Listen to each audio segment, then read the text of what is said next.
Ladies and gentlemen, welcome to our regularly scheduled meeting for Monday, September 12th, 2022 of the Haverford Township Board of Commissioners. Prior to tonight's meeting at 6:15, we held an executive session, at which session we discussed personnel and legal matters. Mr. Township Manager, will you call the roll? Commissioner Gondek. Present. Commissioner Forstey-Grubb. Here. Commissioner McCluskey. Here. Commissioner Cavender. Here. Commissioner Quinn. Here. Commissioner Hart. Here. Commissioner Wexler. Here. Commissioner Trombetta. Here. Commissioner Holmes. Here. Chief? I would ask everybody to remain standing after the Pledge of Allegiance. Pledge allegiance.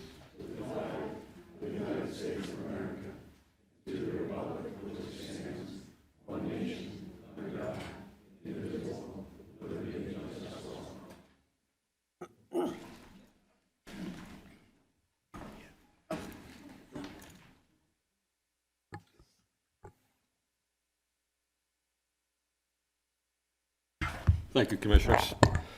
Yesterday, we remembered the 21st anniversary of the attack on the World Trade Center. The two towers came down shortly thereafter they were struck. We should always remember how many people lost their lives on that tragic day. Over 2,900 people were killed from the World Trade Center towers, from the Pentagon to Schwenksville and PA. Of that, 343 FDNY firemen were killed, 71 from law enforcement, 55 from military. And since then, over 10,000 law enforcement and first responders have died from the illnesses from working at Ground Zero. You think about that, that grows every day. We see it on the news. You see officers with cancer and whatever diseases and illnesses they get from working there. We can never let that tragic day fade from history. Encourage your young people to visit the memorials, see and touch the names that are on the memorials of those who perished. Our nation became one during that tragedy. We should work, all of us should work every day to reach out and try and be what we were back in 2001. Let us never forget September 11, 2001. I know it is burned in my memory. Thank you. Thank you, Chief. And if we could just have a moment of silence for all the victims of that day and thereafter.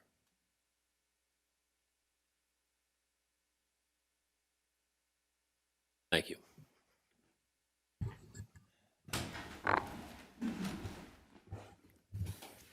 The next item on our agenda is the appointment of an entry-level police officer. Ms. Dawson.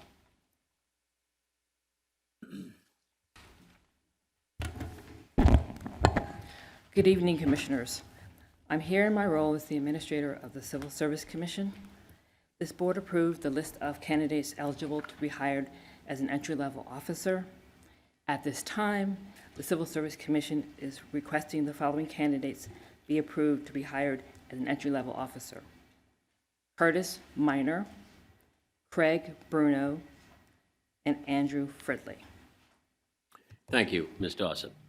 Mr. Quinn, I will entertain a motion. Yes, I'd like to make a motion to appoint Curtis Minor as a Haverford Township police officer. Second. We have a motion and a second. We have any other nominations or appointments? Hearing none, they are closed. Mr. Berman, would you call the roll? Commissioner Gondek. Yes. Commissioner Forstey-Grubb. Yes. Commissioner McCluskey. Mr. Minor. Commissioner Cavender. Mr. Minor. Commissioner Quinn. Yes. Commissioner Hart. Mr. Minor. Commissioner Wexler. Mr. Minor. Commissioner Trombetta. Mr. Minor. Commissioner Holmes. Thank you in advance for your service. Officer Minor, yes.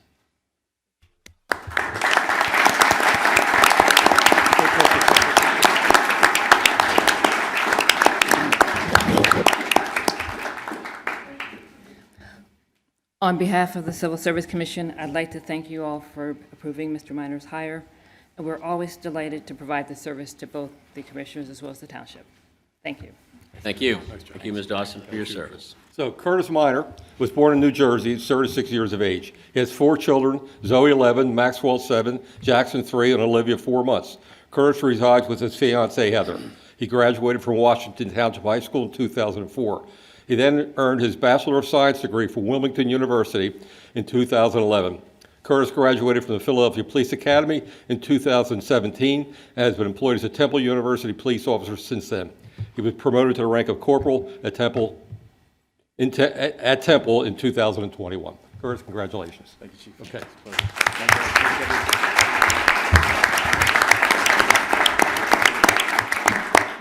Commissioners, as usual, and I say this every time, I thank you for continued support of the police department.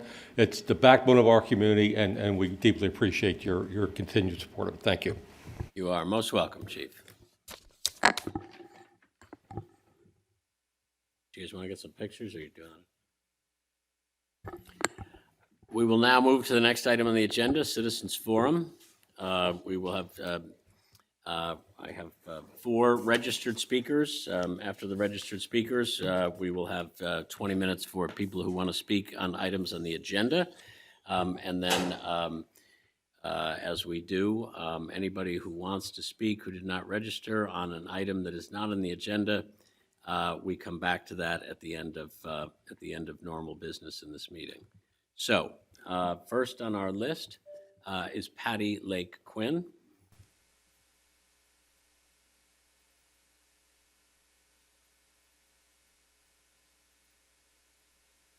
Hi, everybody.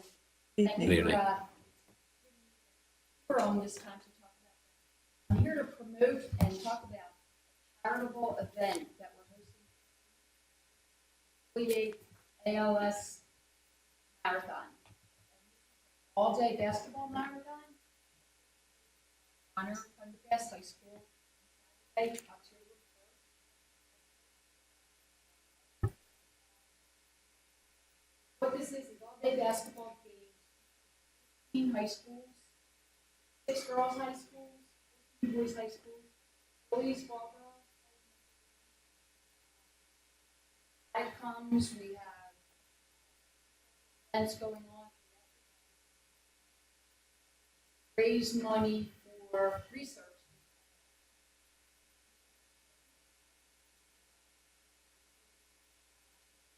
Fairly long for a family-run event.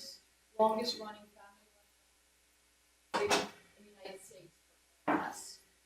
So why we do this is because 3 years ago, my first husband died from ALS. I don't know if you're familiar with it, but it's slowly but surely.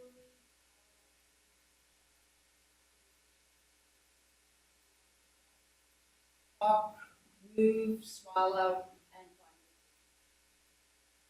finally. It's a very cruel disease. After we saw what happened to Billy, we got together, my family, fundraiser, and just together raise money.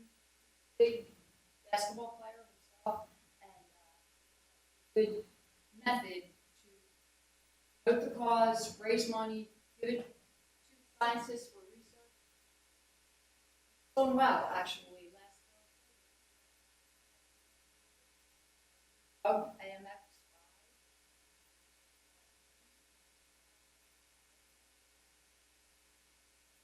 He was sick, here for none. Slowly but surely, we're getting there. It's a fun event. It really. Family, my friends, my husband Dan were just instrumental in just keeping the big ways that we raise money. T-shirt.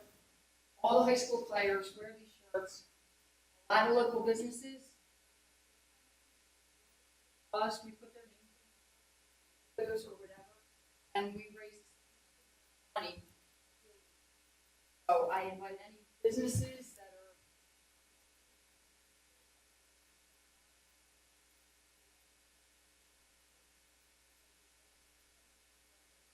keep the shirts and wear them, as well as parents, friends. Another special thing this year is that we're going to be honoring 4 Philly coaches who have helped us from day one. Brent Dunphy,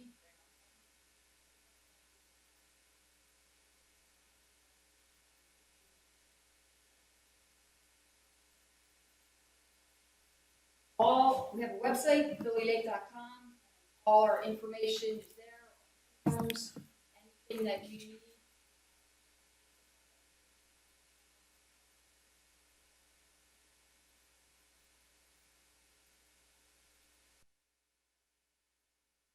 Thank you. Good luck.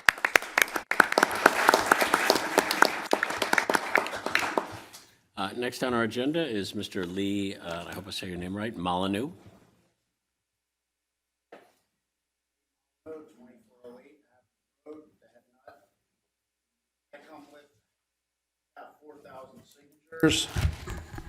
So far and growing for this comprehensive plan. This is about livelihoods that are currently going on right now. We're also looking at what's happening in this township. This commission needs to understand that this is a livelihood for many, many people with businesses that have been in this community for 50-plus years, some even 70 or more years. The thing is, this comprehensive plan is not good for what this township was built on. This township is more of a residential, suburban life that would be including into a totally different lifestyle that this township hasn't had before. And what I'm looking for is a guarantee or some sort of like a understanding that there will not be eminent domain used. I'm asking everyone up here to see if I can have that understood. Would you be using eminent domain, or do you guarantee that this will not be done? Also, the problem is, we found out by word of mouth. Nobody has come to us. There was no letter sent to us in the mail. That's one of the biggest things in this township. Communication-wise, this township is really good with communicating to its businesses and its residents. Lately, that has been very much faded. Yes, there is social media, a lot of constant contact, a lot of emails and such, but there are businesses that were not brought forward in noticing this information. There is a scheduled meeting supposed to be on the 22nd. I'm not sure if that's occurring, but what I'm looking at is there's so many more supporters that are against this comprehensive plan than there are for. The thing is, we weren't told until we've heard word of mouth, as I said earlier. 3,750 people that were surveyed by SurveyMonkey. Where were those people surveyed? What part of our township? Because I know that all the residents and businesses within the two zones of Haverford Road, from the bowling alley all the way down to 7-Eleven, and then Eagle Road from the Brick and Brew all the way up to Swiss Farms, were not informed. I don't know why that has not occurred, but that's a failure on the whole township itself. There should have been notifications of letters sent to the businesses talking about what is going on and the comprehensive plan. We had to print out the whole 96 article page-wise. I haven't seen much else since then, and I'm not sure if there's going to be more meetings on this, but I'm coming here with over 4,000 signatures that support not having that plan come to fruition. Mr. Molyneux, do you care to share a copy of that with us to put in the record? Thank you. All right, excellent.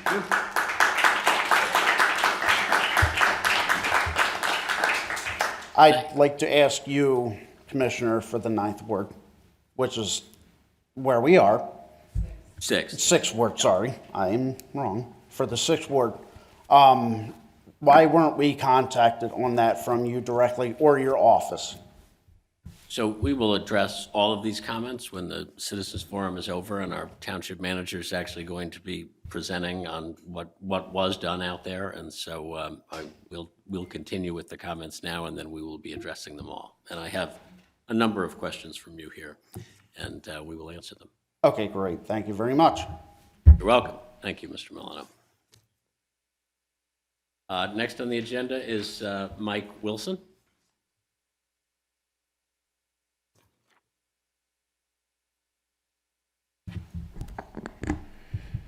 Hello, everybody. Good evening. I'd like to thank everybody for having me tonight. I'm here to talk about the speed limits in Haverford Township, primarily relating to the non-state residential roads. I previously discussed this with Commissioner Hart and the police. I was here for at least one of the Arlington Road forums that we had earlier in this year. But I do want to speak after watching Mr. Sivos during the August meeting tell his story about what was happening on Buck Lane. A little bit of background. I had requested in June of 21 a study to be done on the 500 block of Panmure. Over the course of the 10 plus years that we had been living there, it did feel like there was an increase in both volume, but especially speeds on those roads. And especially during the pandemic with the rise of app-based delivery services, and then especially now that El Limon is open on Edgewood.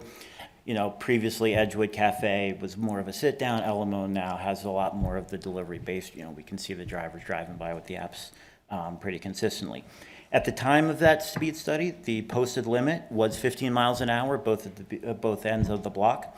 And the results of the study showed an average speed at that time of 19 miles an hour, with 70% of the traffic going between 14 and 23 miles an hour. Shortly after the study, the signs were changed to 25 miles an hour without any notice or proactive communication as to why. And I felt that considering that the study had just confirmed that the average vehicle traveling on the road was already above the posted speed limits, it did not make much sense to me that we would then increase the limits, giving drivers, again, explicitly a higher limit of which they can drive. After that, I did have some discussions and did a little research on this topic, both Commissioner Hart, the police department, and Representative Vitale's office. I found a couple of things that were at play with these issues. So outside of school zones or specially designated cities like a Philadelphia or a Pittsburgh, in Pennsylvania, traffic cameras, speed cameras, and handheld radars are not eligible to be used to help in traffic enforcement. Really, the only traffic enforcement things that are available to the police to use are timing, which require obviously 2 fixed points of which to start and end the timing. These constitute a lot of the white lines that you'll see on the road. There's also an issue of a limit tolerance before tickets can be issued. While I wasn't able to find anything definitively within Pennsylvania law, a couple of things that I did find was that, at least in Pennsylvania, only tickets 5 miles per hour over the posted limits are eligible for points. You can cite for under, from what I found, but there's no points attached. In one of the correspondence with Sergeant Long, he had stated that only the speeds at which are enforceable with violations that could be issued are at 35 miles per hour plus. I believe, though, that probably falls a little bit into play in another thing I found of what's considered the 10% plus 2 rule, in that you take the posted speed limit, 10% of that limit, add 2 miles an hour to it, and then that is sort of the lowest limit over the posted limit of which you give a ticket. So in a 25 mile an hour zone, 2.5 miles would be the 10%, add 2 to get 4.5. So, at 29.5 miles per hour basically is when a ticket would be issued. I believe this is probably what Sergeant Long is referring to with the 35 miles an hour. Obviously, all of these restrictions make enforcement difficult for the police to handle, let alone staffing issues, but just the plain enforcement requires them to be actively there with only places that have been designated as speed traps, basically, to be able to do any enforcements. The one thing that I did find, though, was that in PA, it is not illegal, as been stated previously, both in these meetings or in the August meeting and at other meetings. It is not illegal, though, to have posted speed limits outside of school zones of under 25 miles per hour. I had been in contact with, like I said, Representative Vitale's office, and his, at least chief of staff at the time, confirmed that it is not enforceable below 25 miles per hour, but it is legal to have under 25 mile per hour speed limits outside of school zones. His exact words were, let me see this. Townships have the authority to set speed limits on township roads. However, if the township in question sets a limit lower than 25, it isn't enforceable from a policing perspective. Given all of this, the issues in enforcement, I don't fundamentally see an issue or a difference between a 25 mile per hour zone and a 15, considering that even the 25 that's posted is not going to be enforceable until a much larger threshold is met from a speed, and again, the conditions are there. You look at like a Panmura or really any of our residential roads, setting up a speed trap, having an officer there, it's not really a feasible situation. So what I would like the board to do is consider the following. As Mr. Sivos had mentioned, which I then confirmed in looking at it, currently the township does have in its laws set speed limits below 25 miles an hour. I would like all of those speed limits and the signs that had previously been set to 15 to be posted pending a formal vote from the council to officially raise all township speed limits to 25, again, non-school zones. Mr. Wilson, I Yes. do need you to. Yes, I have to just wrap one up. more. I would also like the consideration of more passive speed control measures that I've seen around. These would be using lights to highlight the signs. Also, speed displays like the portable ones the police department use, and permanent ones like I've seen in Narberth. And then I would like this council to start taking steps to actively lobby the state legislature to change these laws, either on its own or in conjunction with other townships, which I'm sure have these same speed issues. So thank you very much for your time. I appreciate your consideration. Thank you, Mr. Wilson. Arthur Salmson Jr., hope I'm saying that name right. Good evening, Arthur Sampson, Oakley Road. I'm here about the item on the agenda about combining two residential properties on Panmure Road. I'm here with 5 or 6 of my neighbors here from Oakley Road. Our concern, I directly abut this property from the rear, and most of my neighbors do as well. Right now it's an empty lot, and the Haverford School has been trying for decades to convert it essentially from a residential use to an institutional use. And it's taken the form of applications to put a parking lot there, to put playing fields there.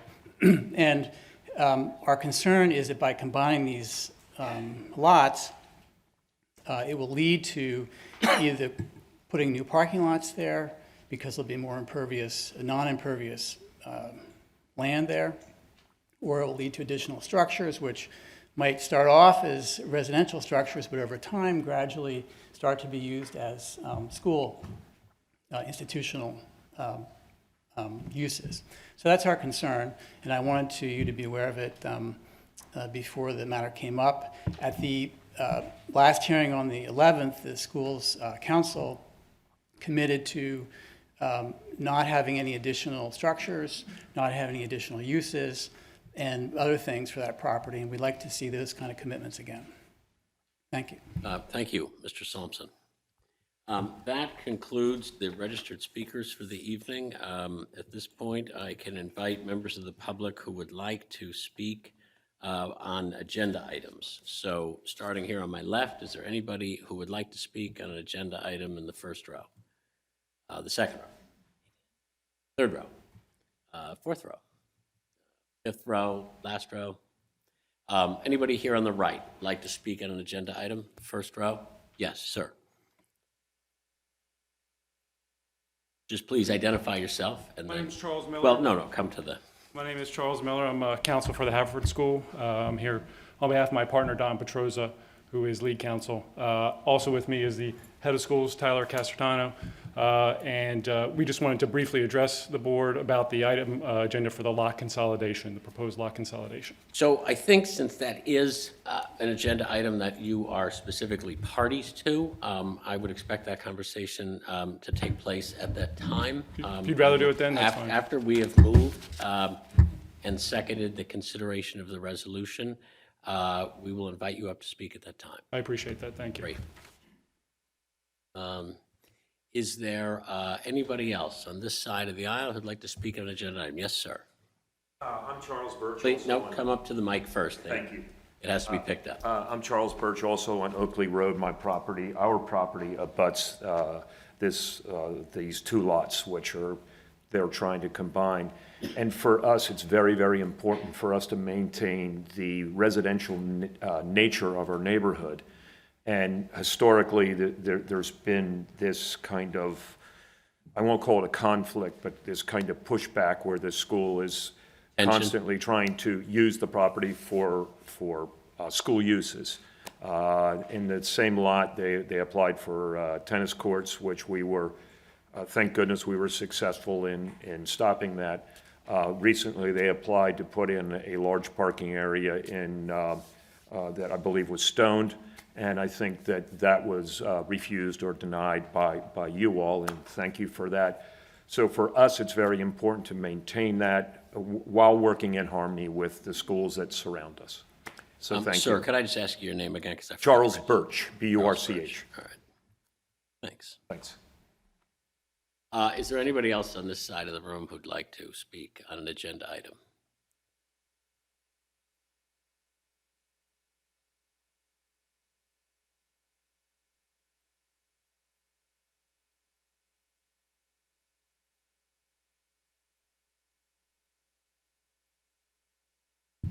Major Ross Peterson, U.S. Army retired. I live on Derwin Drive. Been a Haverford Township resident, I guess since 2004, with a couple absences in Iraq and Djibouti, Africa. On the comprehensive plan, I just think back of some of these failed low-income housing projects, multi-million dollar Major, this is not on the agenda tonight, so you can speak at the time that we speak about non-agenda items. Okay. I thought the comprehensive plan was about... Comprehensive plan is not on the agenda tonight. Okay. So I will bring you back up when we get to that part of the agenda. Thank you. Thank you, Major. Is there anybody else who would like to speak on an agenda item? Hearing none, we just quickly... Patty, thank you. Good luck. Again, it's a wonderful event. Mr. Molyneux, our Township Manager will be in the Township Manager's report addressing a number of issues that you addressed. You asked for a specific, you asked a very specific question about condemnation, about eminent domain. The comprehensive plan does not contemplate or authorize or consider the exercise of eminent domain or condemnation on any of those properties. That is, it's not contained within it explicitly. It is not contained within it implicitly. I encourage you to read the comprehensive plan and the 8-page summary that is also available with the plan. That is on the township website. And you will see this is a aspirational plan that considers zoning changes and making certain businesses available and attractive and certain neighborhood commercial areas, and I'm not going to do it justice, so it is described much better in the plan, and the efforts that we have undertaken to gather information and to poll businesses as well as residents is something Mr. Berman will be discussing in a moment. And we did also have I know at the start of the plan there was a great deal of involvement with the HPED organization that is an organization that has, members of a number of, I hope most of the businesses of Haverford Township. So I will defer the rest of the conversation about the comprehensive plan to the Township Manager's update, and that'll be in a moment. Mr. Wilson, thank you for your comments about the about the speed. I will, later in the meeting, I will ask the chief to address the issues regarding our posted speed limits, but thank you for your analysis and your data. Mr. Solmson and Mr. Miller and Mr. Birch, we will be addressing the Panmure subdivision in several agenda items from now, we have heard your comments and we appreciate them. We will hear comments from the Haverford School, and at that point, each commissioner will address your concerns and what they plan to do about them. So thank you for your comments. We will now move on to the Bureau of Fire update. Commissioner Wexler. Thank you, Commissioner Holmes. This is the report for the month of August. The average personnel per call was 16.5 members per call in the month. 79 hours were committed to firefighting. 208 hours were dedicated to training. All 5 companies did participate, along with our police department, in the National Night Out demonstrations at the Quarry Center. 2 members of the fire companies completed swiftwater training. Pre-planned surveys were conducted at several major facilities that month, the Haverford Creek being one of the buildings, Winwood Lanes, and the Haverford Hill condominium complex. All companies attended block parties throughout Haverford Township, and there was a significant house fire on Terra Alta Circle that had actually burned the house significantly, but it had burned itself out. It was discovered when the residents returned home from vacation. The reason this is on there, this is a very unusual, as Chief Viola will probably attest to if he does it. The fire started in the basement during the lightning storm. The electrical panel, we think, was the start of the fire. Fire caused substantial damage in the basement level of the home. An extensive smoke damage throughout the building. The house was closed, tightened up. It ran out of oxygen and burned itself out. There were no fire alarms alerting the fire department. So when the people came home from vacation, after a 10-day vacation, they opened their house. As soon as they opened the house, they saw black soot and could smell the smoke, and they called the fire department. An investigation was launched with several fire companies and our fire investigators from the police department to determine that. So it just shows you that what could happen, but the importance of having a fire prevention system or a fire alarm system in your home, especially a larger home like that in a big neighborhood, that could have called the fire department and done that. But fortunately, it burned itself out. No one was injured, but it's just a very unusual thing. I think somebody will write a paper on this one because it is extremely unusual for a fire to suffocate itself and run out of oxygen. But the house was tightly buttoned up, good new windows, good new doors. So it just ran out of oxygen, but it did cause substantial damage there. So that's all I have, Commissioner. Thank you, Commissioner Wexler. Sorry, thank you, Commissioner Wexler. Next on the agenda is the Township Auditor update. The Eagle season has started, so brace yourselves, folks. For the record, though, I'm from Michigan. I'm a Lions fan. But I do got to this is say, the week to do that. But go ahead. Eagles are a close second. Well, kind of close. A frustrating second, at least. So last month I wasn't here. It was my turn for COVID. Unfortunately, but I got through it. I do got to say, though, the guys look very good on YouTube. It's definitely must-see TV. It's up there with the Eagles game in terms of entertainment. I also want to say that I reviewed these past few months of warrants and expenditures. I found no irregularities, and all my questions were answered to my satisfaction. Thank you. Thank you. Next on our agenda, Mr. Berman, Township Manager's update. So I had planned to update the board on the comprehensive plan process. We're not talking about substance of the plan, but I do want the board to know that it's going to be coming before this Board of Commissioners soon. So to start with, the comprehensive plan, as Mr. Holmes had said, is a vision. It establishes a vision for what the community thinks that the township should look like in the future. It talks about challenges that are facing the community, like traffic and things of that nature. And it identifies potential solutions, provides some guidance so that the people who work here can make decisions in the future.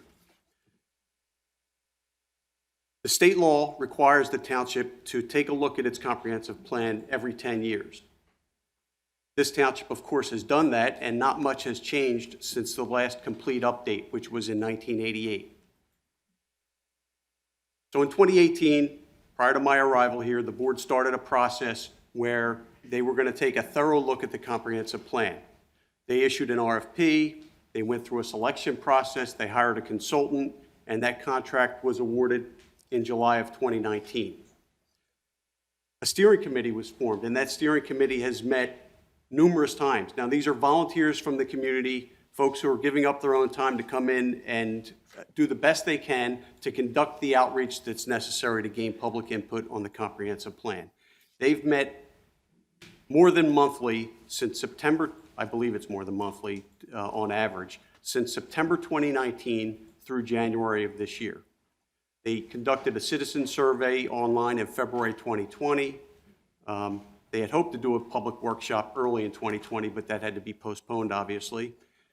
They did do a follow-up citizen survey in September of 21. They conducted 2 public workshops, one in person on September 22nd. I think we had a workshop here. Kelly, is that correct? It was at the CREC. It was at the CREC, thank you. And a second workshop virtually, which you could see on our website. After the steering committee finished their work, collected all the input, worked with the consultant to develop the plan as you see the draft on our website currently, the Planning Commission conducted a number of meetings, June 9th, June 23rd, July 14th, August 11th, September 8th. We didn't want people to think that we were trying to adopt this over the summer while many people are on vacation. No, we wanted to make sure that we had enough time for adequate public input into the fall months. And so over that time that I just described, that process, we've had approximately 100 unique instances of public outreach. Yes, we use Constant Contact. We have email blasts. We use Facebook. We use Twitter. We use Instagram. We use YouTube.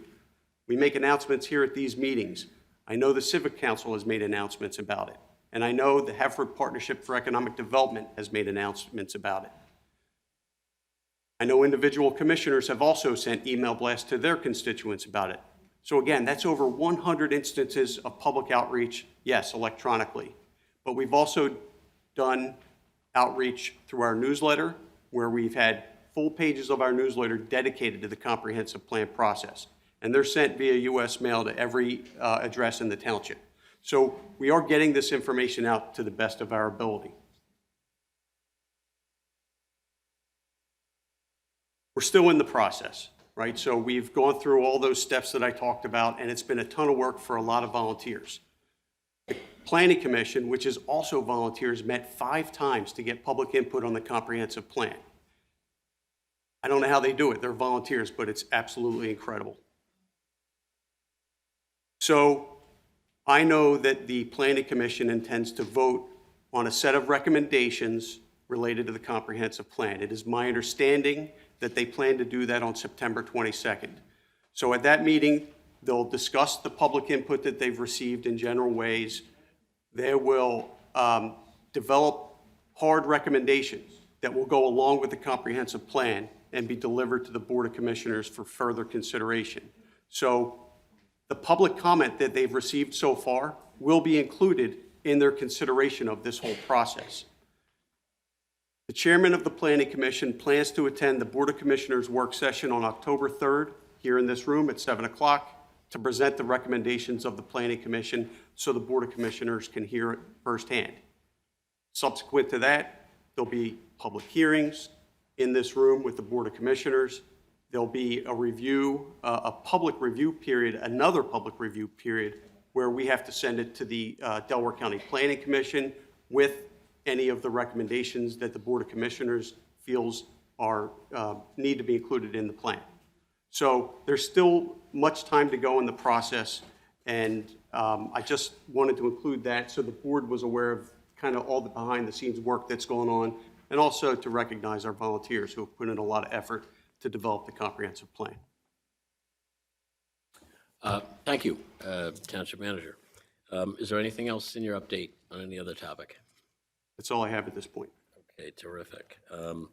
We will move on to the approval of minutes. We have the meeting minutes of August 8th, 2022. Do I have a motion? Yes, I make a motion to approve the regular meeting minutes of August 8th. Second. I have a motion and a second. Any questions, comments, additions, deletions, or otherwise of these minutes? Hearing none. Township Manager? Commissioner Gondik. Yes. Commissioner Forresty Grubb. Yes. Commissioner McCluskey. Yes. Commissioner Cavender. Yes. Commissioner Quinn. Yes. Commissioner Hart. Yes. Commissioner Wexler. Yes. Commissioner Trombetta. Yes. Commissioner Holmes. Yes. Next on our agenda is the approval of warrants. Commissioner McCluskey? Motion to approve the following warrant, number 9, 2022, totaling $3,943,172.40. General and sewer fund payroll for August 18th, 2022, in the amount of $773,688.47.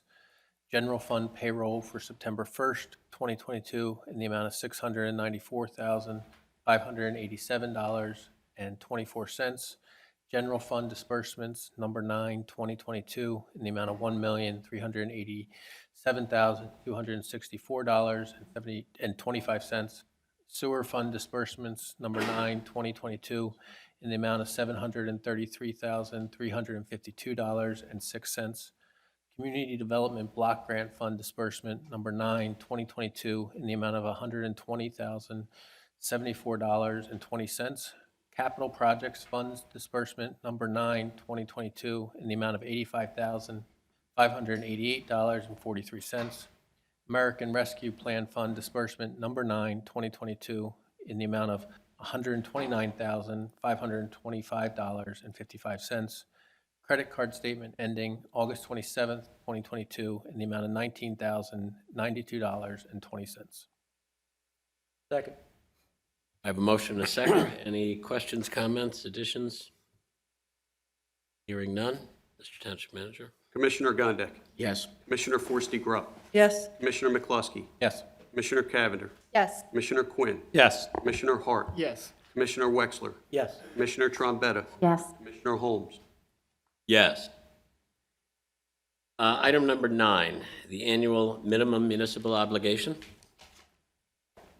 Motion to approve the annual certification of the minimum municipal obligation as prepared by Thomas J. Anderson and Associates. Second. I have a motion and a second. Any discussion? I know we discussed this last week at our work session. This is something we do annually. And hearing no comments, Mr. Township Manager? Commissioner Gondik. Yes. Commissioner Forresty Grubb. Yes. Commissioner McCluskey. Yes. Commissioner Cavender. Yes. Commissioner Quinn. Yes. Commissioner Hart. Yes. Commissioner Wexler. Yes. Commissioner Trombetta. Yes. Commissioner Holmes. Yes. Next on our agenda is a settlement and stipulation of council. Mr. President, Yes, Commissioner Trombetta. I'd like to make a motion to approve the settlement and stipulation of council in a matter of an owner-initiated property tax assessment appeal for property located at 54 Woodcroft Road, pending in the Court of Common Pleas of Delaware County, and authorize council and proper officers of the board to execute necessary documents. Second. I have a motion and a second. Any questions or comments on this settlement stipulation of council? I'll remind everybody the details of this are obviously subject to attorney-client and executive privilege, but outside of that, if anybody has anything to say? The only quick question I have, this one, the school district already entered into a settlement with this one, correct? If not, they will. I mean, the school Or district at least they've has indicated the- they're going to Yeah, accept the it. school district has the the majority, the person with the largest thing at stake in any of these appeals drives most of this litigation.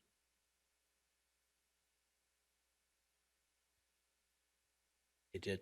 And to be very specific, they did approve it on the 18th of August. Thank you. Any other questions or comments? Hearing none? Commissioner Gondik. Yes. Commissioner Forresty Grubb. Yes. Commissioner McCluskey. Yes. Commissioner Cavender. Yes. Commissioner Quinn. Yes. Commissioner Hart. No. Commissioner Wexler. Yes. Commissioner Trombetta. Yes. Commissioner Holmes. Yes. Our next item is an ordinance number P13 of 2022, Harvard Road Deed of Dedication. This is a second reading. Yes, motion to adopt the second reading of ordinance number P13 or 2022, accepting dedication of an extension of Harvard Road as public land and associated sanitary sewer and storm sewer facilities. Second. We have a motion and a second. Obviously, this is second reading. Does anybody have any questions or comments? Hearing none. Township Manager. Commissioner Gondik. Yes. Commissioner Forresty Grubb. Yes. Commissioner McCluskey. Yes. Commissioner Cavender. Yes. Commissioner Quinn. Yes. Commissioner Hart. Yes. Commissioner Wexler. Yes. Commissioner Trombetta. Yes. Commissioner Holmes. Yes. Next on our agenda is ordinance number P14 of 2022. It involves the sale of the cell tower at 9,000 Parkview Drive. This is a first reading. Mr. President, I'll make the motion to adopt the first reading of ordinance P14, 2022, that the township manager shall execute a letter of intent and any other related paperwork to the highest bidder, TIGR Acquisitions Third LLC, through Tower Point of Atlanta, Georgia, submitting a bid of $3,450,000, subject to review by the township solicitor for the conveyance of an easement and the transfer of a communications tower located upon the township's property at the address of 3500 Darby Road, also known as 9000 Parkview Drive, also known as 0 Marple Road, Haverford, Pennsylvania, 19041, and all appurtenant antennas, cabinets, buildings, signage, ice bridges, fences, gates, and facilities related to the communications tower. Second. I have a motion and a second. Any questions or comments on this ordinance? This is something we discussed last week at our work session. Hearing none. Mr. Township Manager. Commissioner Gondik. Yes. Commissioner Forresty Grubb. Yes. Commissioner McCluskey. Yes. Commissioner Cavender. Yes. Commissioner Quinn. Yes. Commissioner Hart. Yes. Commissioner Wexler. Yes. Commissioner Trombetta. Yes. Commissioner Holmes. Yes. Item 13, ordinance number P16 of 2022. This is the second reading of traffic ordinances. Motion to adopt second reading of ordinance number P16, 2022, authorizing traffic restrictions on the following highways: special purpose parking in front of 101 Campbell Avenue. Second. I have a motion and a second. Any questions or comments? Mr. Berman? Commissioner Gondik. Yes. Commissioner Forresty Grubb. Yes. Commissioner McCluskey. Yes. Commissioner Cavender. Yes. Commissioner Quinn. Yes. Commissioner Hart. Yes. Commissioner Wexler. Yes. Commissioner Trombetta. Yes. Commissioner Holmes. Yes. Our next item is a first reading of traffic ordinance number P17 of 2022. Mr. President, motion to adopt the first reading of ordinance number P17, 2022, authorizing traffic restrictions on the following highways: special purpose parking in front of 100 Hastings Avenue. Second. I have a motion and a second. Any questions? More than You have to. More to that one. Oh, stop Oh, signs. gosh. Apologies. Also, motions for stop signs on Warren Avenue, direction of travel east at intersection of Chester Avenue, on Warren Avenue, direction of travel west at intersection of Chester Avenue. Second. Apology. We have a motion and a second for ordinance P17. Any questions or comments? Mr. Berman? Commissioner Gondik. Yes. Commissioner Forresty Grubb. Yes. Commissioner McCluskey. Yes. Commissioner Cavender. Yes. Commissioner Quinn. Yes. Commissioner Hart. Yes. Commissioner Wexler. Yes. Commissioner Trombetta. Yes. Commissioner Holmes. Yes. We now move to the resolutions part of the agenda. Our first resolution for consideration, Resolution 2275. This is ARPA money spending initiatives. Mr. President, I'd like to make a motion to adopt resolution number 2275, 2022, authorizing spending from monies received from the American Rescue Plan Act of 2021 for various projects, including purchase of new climate control unit for the Public Works facility featuring a UV air purification system at an amount not to exceed $6,000, professional services for the Brimford traffic study, which will represent the first phase of a township-wide pedestrian safety plan at an amount not to exceed $35,000, commercial corridor tree planting along Westchester Pike and related ongoing care at an amount not to exceed $30,000, purchase of up to 1,000 reusable shopping bags promoting economic development at an amount not to exceed $4,000, senior citizens fall open house to be held on October 19th, 2022 at an amount not to exceed $2,500, and purchase of holiday decor for the business districts at an amount not to exceed $10,000. Second. Second. I have a motion and a second. Any questions or comments on this resolution? This is something we spoke about in some detail last week at our work session. Hearing none. Commissioner Gondek. Yes. Commissioner Forresty Grubb. Yes. Commissioner McCluskey. Yes. Commissioner Cavender. Yes. Commissioner Quinn. Yes. Commissioner Hart. Yes. Commissioner Wexler. Yes. Commissioner Trombetta. Yes. Commissioner Holmes. Yes. Item number 16 on our agenda is resolution number 2276, the reverse subdivision of 516 and 520 Panmure Road. Mr. President, I'd like to make a motion to adopt resolution number 2276, 2022, approving the lot consolidation plan for Haverford School, 516 and 520 Panmure Road, Haverford, PA, Haverford Township, Delaware County, known as DC Folio numbers 2205-0077100 and 2205-0077000, has been submitted to consolidate two parcels resulting in one lot containing a net area of 1.077 acres. The existing house will remain and the property will continue to be used as a single-family dwelling in accordance with regulations of the R1A zoning district. The subject property is located in the 5th Ward. The aforesaid plans were prepared by Nave Newell Inc., Wayne, PA, dated July 18th, 2022, subject to the recommendations of the Planning Commission, also resolving that the Board of Commissioners grant the following waivers or partial waivers from the general laws of the Township of Haverford. Second. I have a motion and a second. Before I call up the Haverford Schools attorney, is there anybody here who'd like to say anything first? Mr. President, I'd like to make a comment. So as others have mentioned for this reverse subdivision, there are worries from neighbors that the use for the lot will slowly creep towards institutional use. And so earlier today, we came to an agreement to amend the resolution and add a stipulation that this combined property will continue to be used only as a single-family dwelling, any permitted residential accessory uses thereto in accordance with regulations of the R1A zoning district. I feel that this provides some assurances to the neighborhood that the Haverford School does not intend to use the combined property for anything other than residential purposes, and I'm in support of the resolution with this addition. Well, with that introduction, sir, why don't you come on up and hopefully not put the lie to what Commissioner Cavender just said.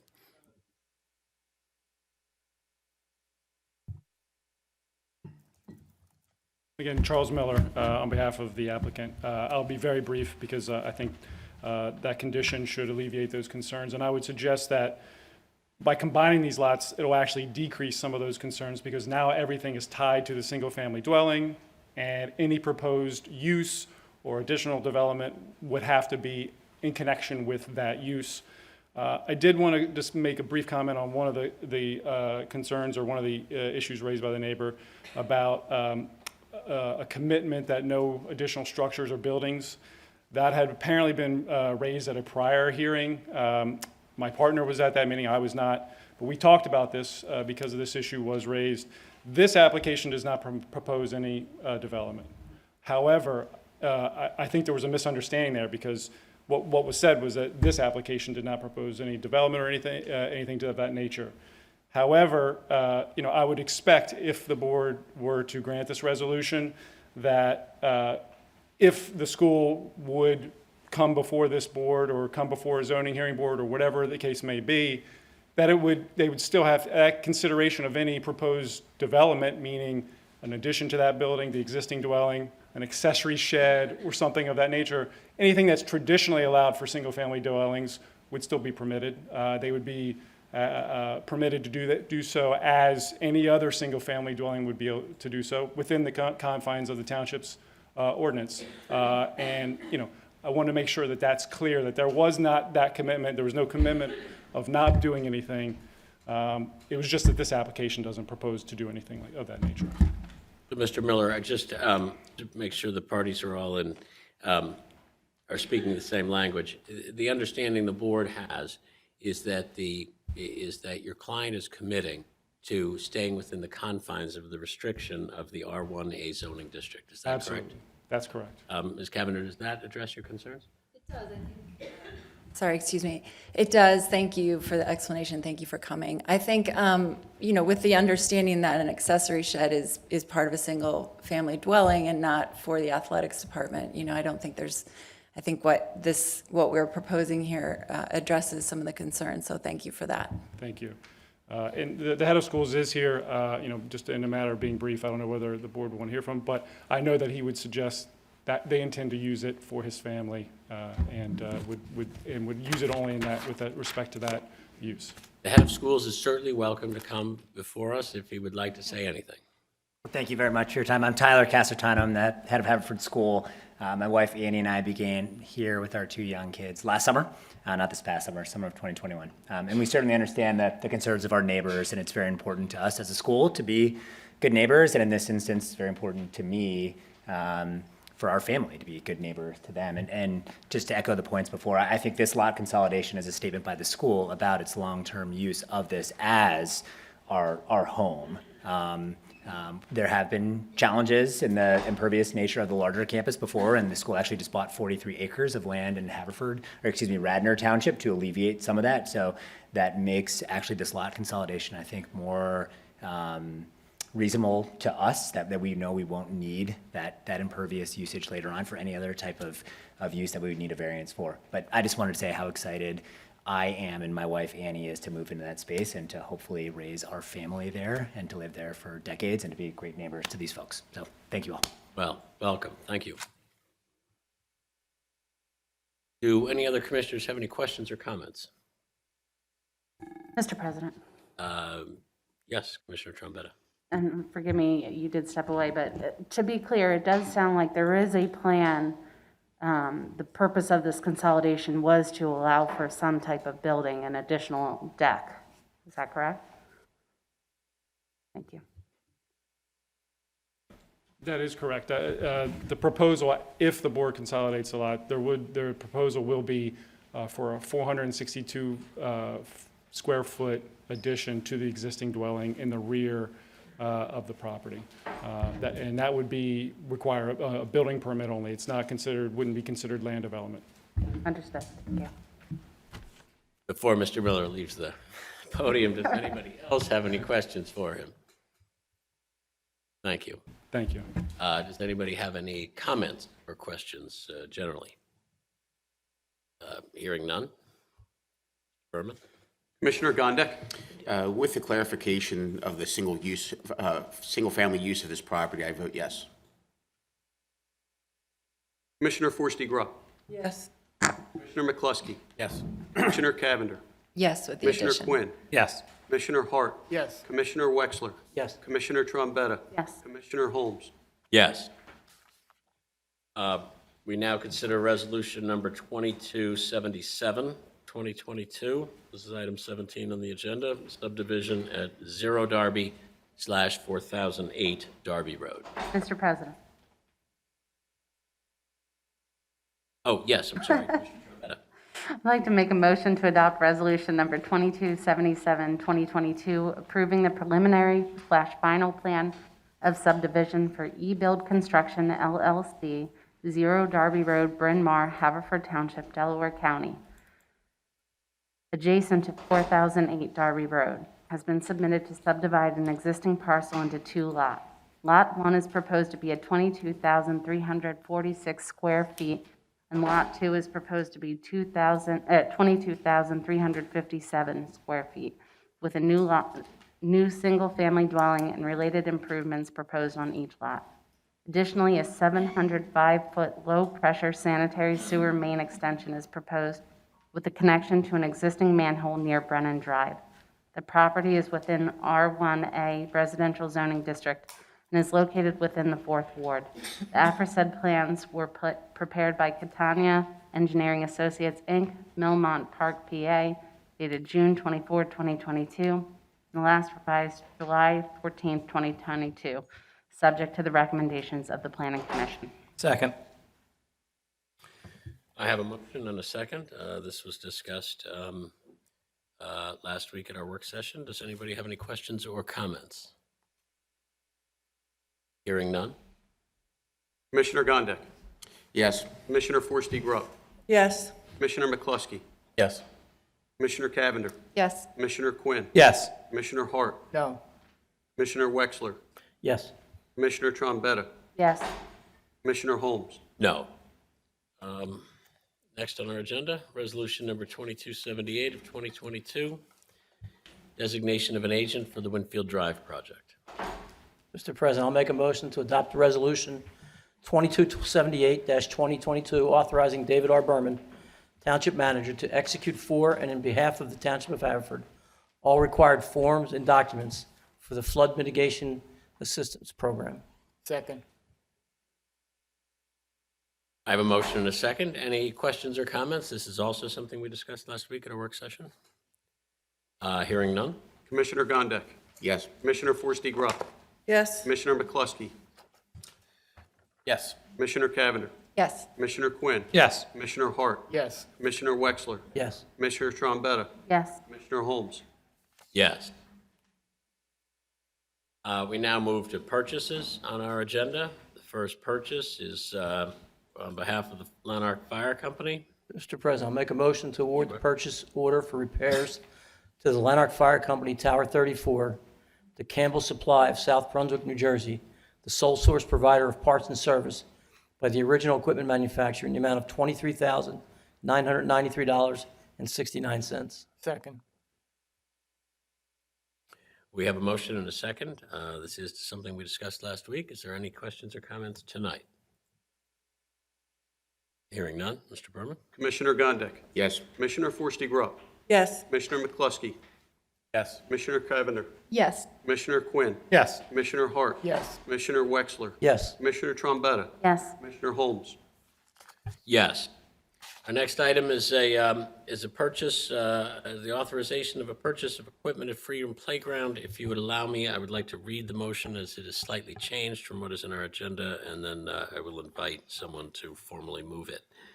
The motion will be to award the purchase for renovations to Freedom Playground to Playgrounds by Leathers, Jupiter, Florida, under the CoStarz contract 000052511, in an amount not to exceed $109,568, subject to contract terms and conditions satisfactory to the township manager and the township solicitor. So moved. Thank you, Mr. Wexler. I need a second. Second. We have a motion and a second. Any questions or comments on this? We did discuss this last week at our work session, but in the intervening time, the board became aware that the terms and conditions were not fully mapped out at that point, and so the board has chosen to set the appropriate purchase parameters and authorize the township manager and solicitor to work out the terms. And that is the difference between that last week and this week. With that said, Mr. Berman? Commissioner Gondik. Yes. Commissioner Forresty Grubb. Yes. Commissioner McCluskey. Yes. Commissioner Cavender. Yes. Commissioner Quinn. Yes. Commissioner Hart. Yes. Commissioner Wexler. Yes. Commissioner Trombetta. Yes. Commissioner Holmes. Yes.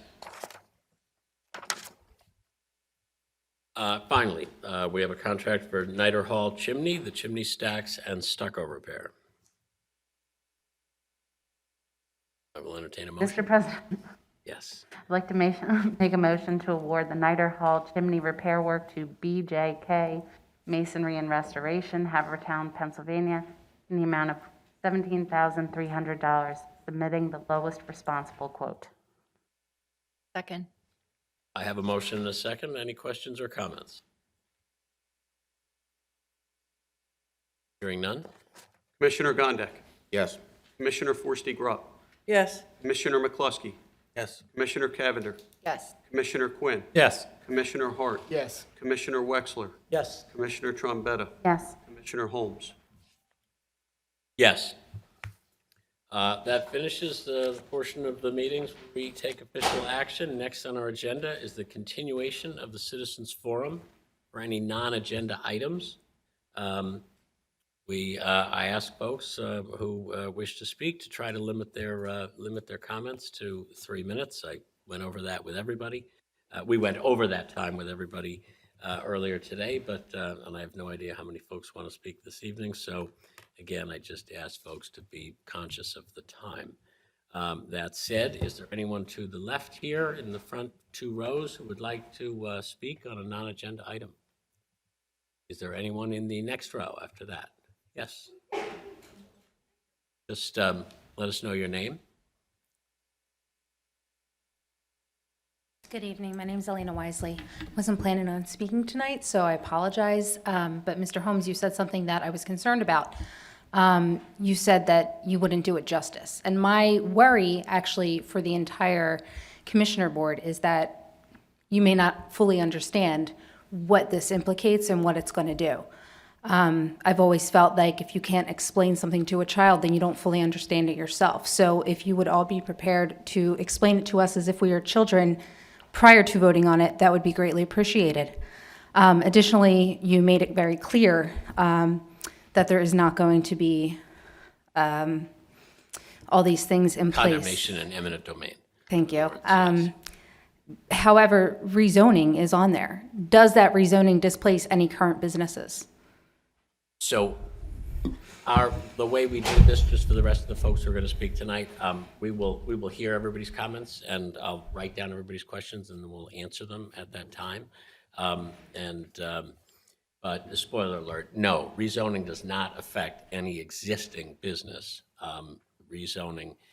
Zoning, it is for the next things that come into place or businesses that come in, but anybody who currently exists in a current spot continues to operate in that way. And it is, if the zoning laws change, it becomes a non-conforming use. And if you're familiar with what that means, there are numerous non-conforming uses throughout our township of areas of businesses or other things that violate newly enacted zoning laws, but have been there. But you're grandfathered in, essentially. People use that expression, but yes, there's no significance to the notion of grandfathering in. The idea is non-conforming use. Thank you. Yes. I'm not going to do that with every other questioner. We will wait, but till the end of the conversations. Is there anybody in that row who would also like to speak? Is there anybody in the row behind? Is there anybody in the last 2 rows on the left side who'd like to speak?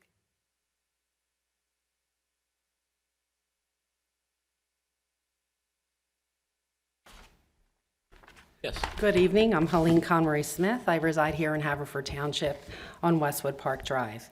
I'm really happy tonight to see that the township's addressing the flooding issue on Winfield Drive. It's really important and instrumental that we ensure the safety of the homes along there. So I'm very happy and pleased to see that. So thank you. I do want to just kind of bring up some of the points that were made tonight. As it stands now, the 9/22 meeting for the Planning Commission, it's listed as canceled. There's not a meeting. I just want to say approximately 3,700 people responded to the survey. This township has over 5,000 residents. I don't think that that's a lot. When I look at mathematically, that's a pretty low percentage. Okay. Discover Haverford and HPED does not have all the businesses joining in with them. So many businesses are not part of the Discover Haverford. So many were not aware of the comp plan. And I think we should avoid blanket statements and put everything into fact-based. The community was really not part of this plan, in my opinion. People kind of found out after the fact, and it was not in like the township The only meeting that I remember that discussing was Mr. Gondek bringing it up and telling us to attend the meeting. And I'd like to know, how many businesses are in this town? And how many businesses are part of HPED or Discover Haverford? I went on the website of HPED, and on June 12th, they had an event, and 60 people were attended there. Again, that's not the entire township. So I think communication is key. I think that that's really part of it, and I think if you get anger from and misunderstanding, I think that that is because that's not communicated. And I think you're using, HPED, civic associations, they're not responsible to the, for what you do. We elected you to let us know what's happening, and that's what's missing, and we need that. The township has a right. As citizens, we have a right. We're concerned. And then the last thing is, I just want to say I'm a little disappointed, and I've reached out to the library, but as my taxpayers are paying that, the library's not programming for our children. There's a teen Zoom meeting every month, but residents are using Marple and Springfield libraries to provide activities for our children. So I have to get in my car and drive over there, and I don't mind doing that for my kid, because my kid's important to me.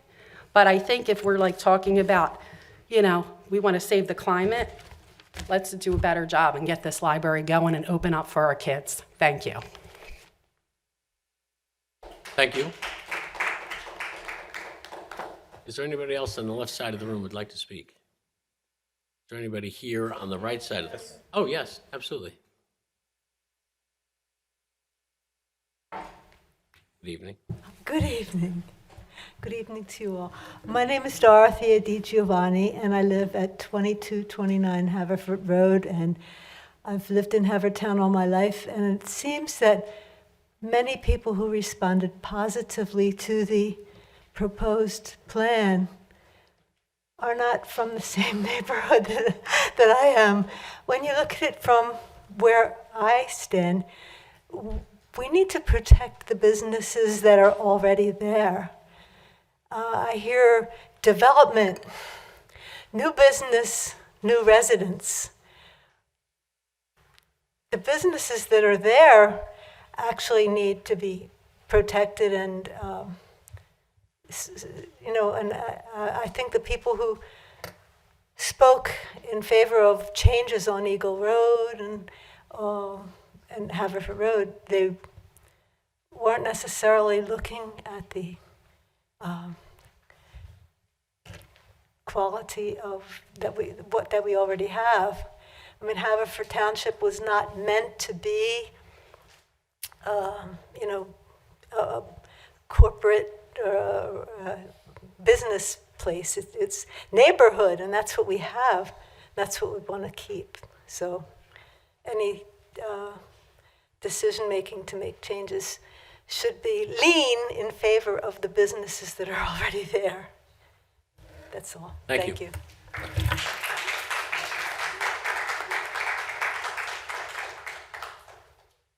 Is there anybody else on that side of the room who'd like to speak? Yes.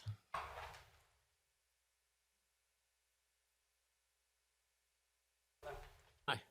My name is Dory Dowdy, 2417 Rosewood Lane, Havertown.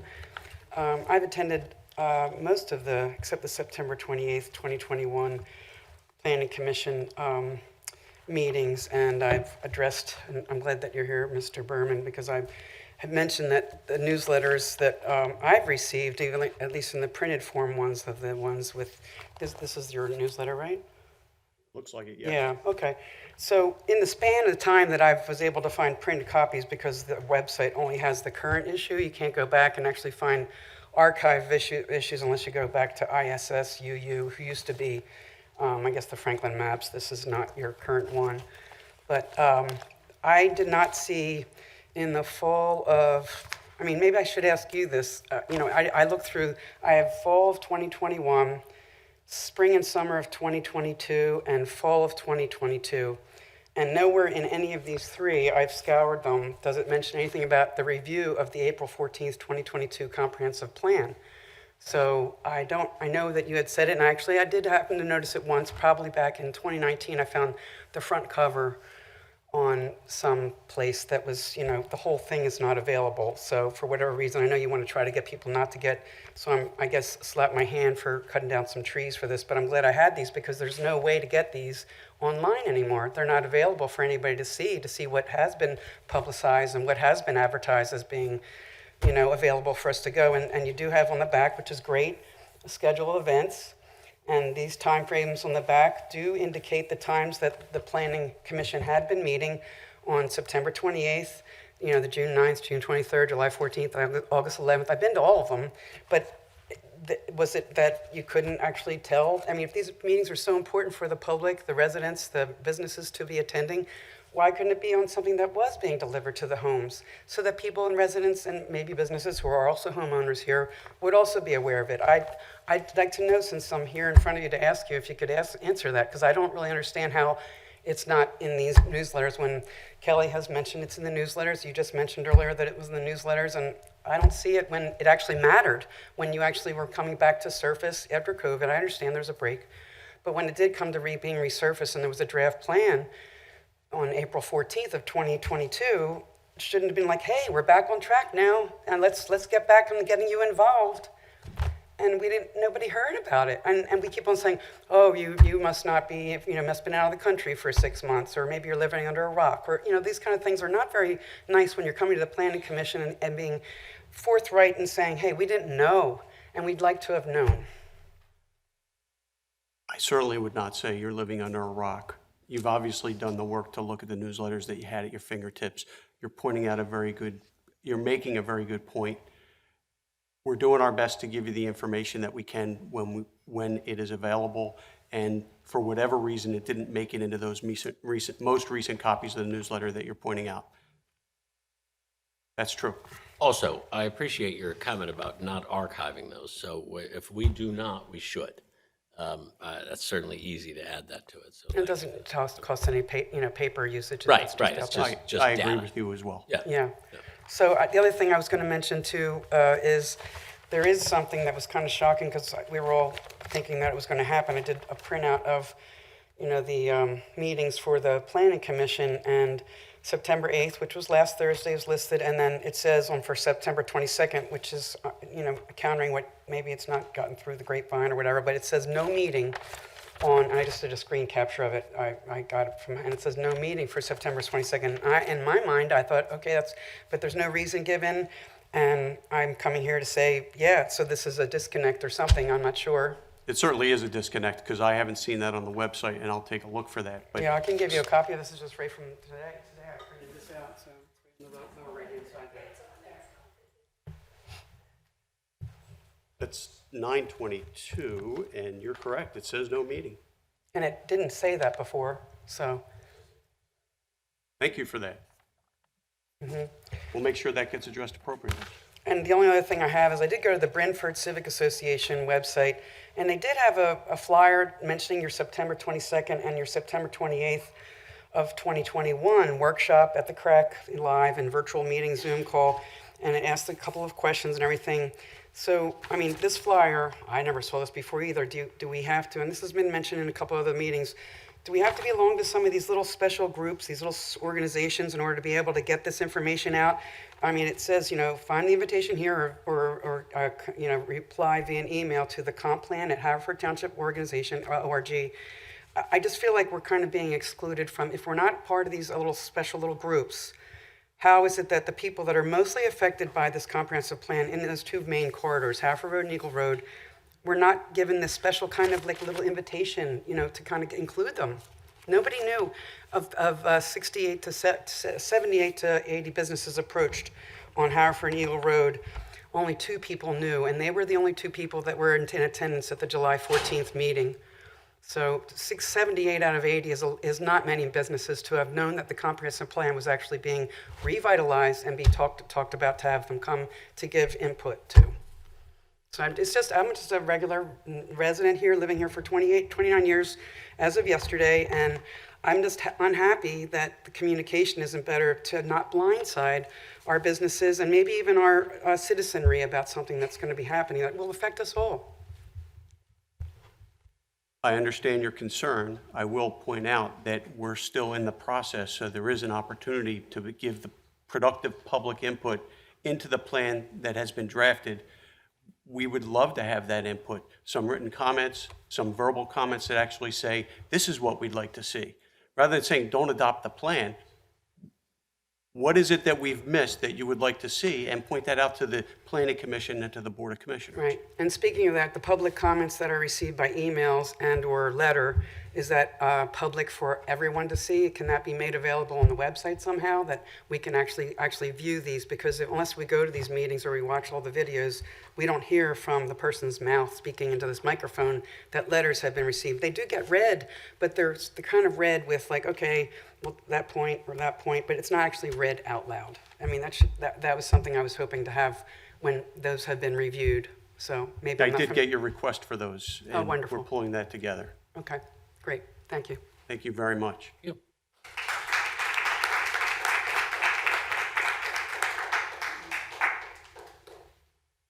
Is there anybody else on the left who'd like to speak? So, moving to the right side of the room. Major, would you like to speak? Sir. Go first. Hi, good evening. Brian Ramona, Belfield Avenue. Thank you, Chief Viola, for reminding us about September 11th, a grim day where we lost way too many lives to foreigners. I marked a grim anniversary 6 days ago of a neighbor, David Powers, who passed away due to the negligence of fellow citizens. Briefly, to give you the story, it was the day after Labor Day. It was a beautiful day. I had my dog out on my lawn. I saw David driving down the street, which was unusual because he used to take public transit. As he tried to make a turn onto Township Line Road, a van cut him off. He stopped, honked at him. He waited. As he proceeded into the intersection, in the flash of an eye, a black Dodge Ram pickup traveling at approximately 100 miles an hour T-boned him, killed him nearly instantly. It was a day that I still see when I close my eyes. I still see that visage of that accident, and it still haunts me to this day. Jamie Santora, who is the representative in that area for that area, I spoke to him immediately after this horrific incident. And within 6 months, he managed to get some activity on Township Line Road. As many of you know who have traveled Township Line Road, it was reconfigured. There was a middle lane put in for left turns, which has helped. However, speeding is still a big problem. I see it every day. I live a couple of blocks from St. Dorothy's. I see during the time when the flashing lights are on for 15 miles an hour, cars going minimum 55, 60 miles an hour through the intersection. It's only a matter of time before we see another death in this township, and I don't want to see that. I don't want to see that anywhere.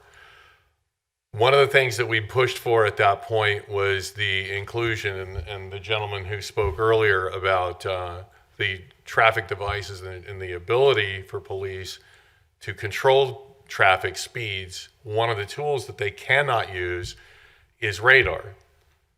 Of the 50 states in the United States, Pennsylvania is the only state that does not allow local police to use radar. Only state police can do that. They will do it for a cost, and it's not very simple to get the program done. So I would urge everyone on the board and everyone in the audience, please contact your representative, whoever it might be in the State House. It may be Greg Vitale. Some of you might have Mike Zabel. I don't know. But we need to find a way to give police the tools they need to keep this from ever happening again. Thank you.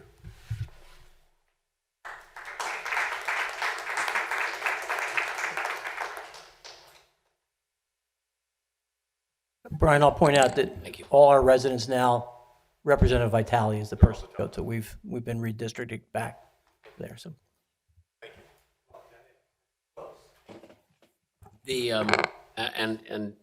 Actually, let me just, anybody else? Is there anybody else who would like to speak? Major?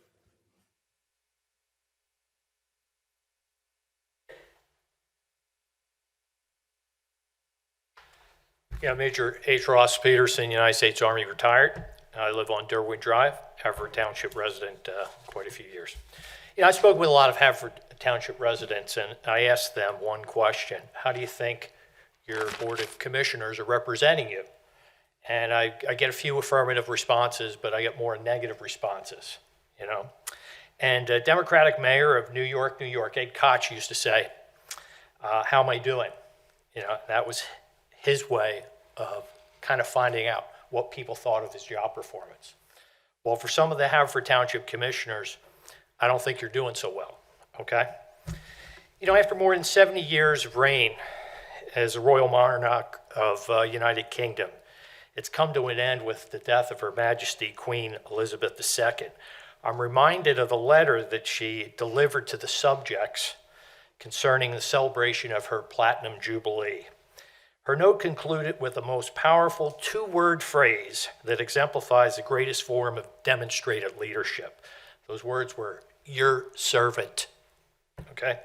That is the selfless leader form of leadership in action. All right?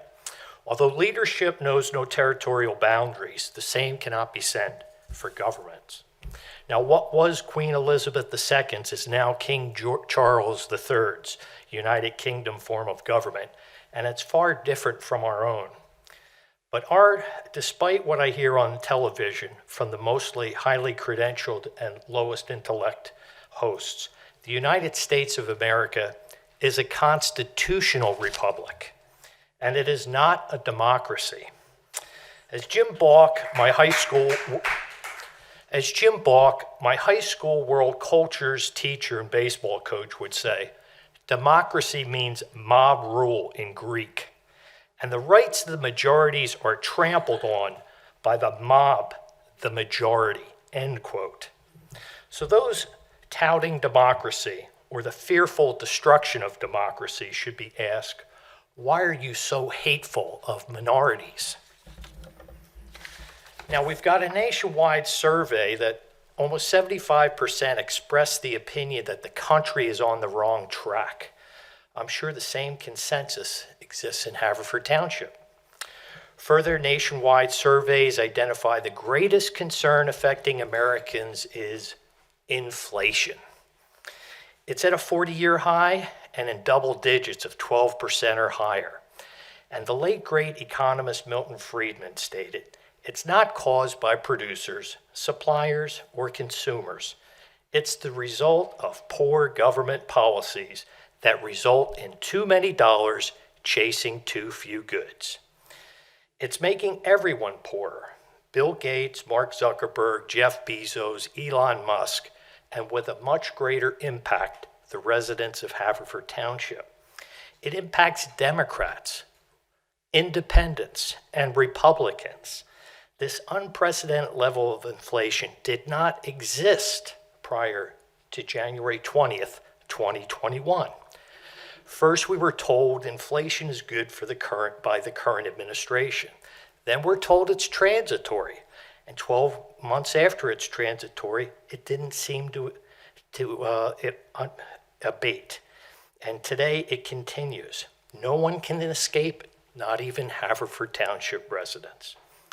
So where is the Haverford Township Board of Commissioners' resolution to the current administration to terminate the destructive inflationary policies that have been enacted by law that have resulted in the highest level of inflation over 40 years? There's no resolution. How about the second priority of Americans, which is high energy costs, whether it's gasoline, diesel fuel, natural gas, or electricity? No resolution. How about violent crime? Philadelphia just reached its 384th murder. Okay, carjackings are skyrocketing. And it's all because of failed policies like defund the police. Is there anything you've ever heard that's more stupid than that? Defund the police. What do you think, Chief? Good idea? Probably not. Okay. How about releasing convicted felons? convicted violent felons from prison and cashless bail. Nope, but no resolution. Okay? We had a failed departure from Afghanistan over a year ago. 13 Americans died, one of them from my branch of the service, the Army. And despite this failure, where 85 billion, and I say B as in Bravo, billion, it made the Afghanistan Army the 5th largest army in the world. 85 billion worth of military equipment was left there. And that's by this current administration. Still no resolution. So what I'd ask the Board of Commissioners is to tap into a more selfless servant model of leadership rather than pushing your party's agenda and acting like ideologues, because these things are impacting Democrats, Republicans, and independents in Haverford Township. And you folks don't care. You really don't care. And it's why the residents here don't feel that you represent them. You represent yourself. This is why Queen Elizabeth II will probably go down in history as one of the greatest female leaders the world has ever seen. So I'm just asking, think about us. Don't think about yourself. Think about us. And Chief Viola, I don't know how many people you've ever arrested by Twitter, or maybe Constant Contact, or by way of an email. We're in the relationship business. We build relationships with people. You got to get out and touch the people. And these people who live on Haverford Road who are going to be impacted by this plan, unfortunately, some third-year-old in Miss McGillicuddy's elementary school class, that's probably the furthest distance from where these people live, her comment is going to have the same level of impact as someone who lives and is going to be directly impacted by it. These people should have a more heavily weighted impact on what this plan is proposing. And somebody like I hate to say it, but a worthless third grader who lives all the way across the other side of the township, that ought to be discounted in its highest level possible. So thank you.